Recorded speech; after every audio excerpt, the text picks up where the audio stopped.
Ito guys, meron ako ipapakita sa inyong another safety feature ng isang Ford Ranger Wildtrak 4x4, yung mga top of the line, yung kanilang tinatawag na pre-collision assist.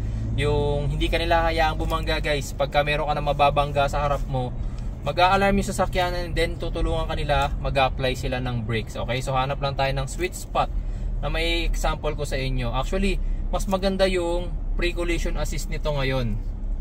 Yung kahit sobrang tutok ka na, dun siya talaga, mag-a-alarm siya, hindi kagaya ng mga dating version ng Ford na kapag nag-accelerator ka lang tapos medyo sasalpo ka, dun lang siya mag-pre-collision assist. Dito hindi, pagka tutok ka talaga sa sasakyan, talaga mag-a-alarm siya na mag-a-alarm. Wait lang hanap tayo ng makakasalubong natin dun sa medyo may spot, ano na yun, sa may mga nakatigil na sasakyan dun sa unahan. Try natin. Medyo i-delay ko lang ng apak ng preno.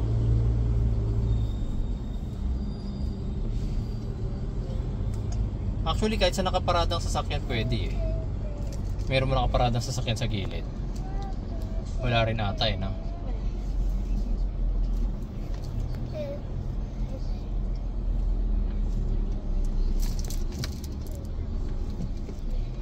Wala na, makakarating tayo circle.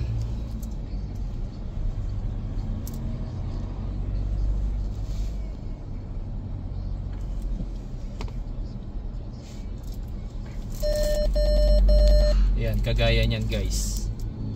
Biglang sumingit yung taxi. Tapos syempre, ako expected ko rin naman na sisingit yung taxi.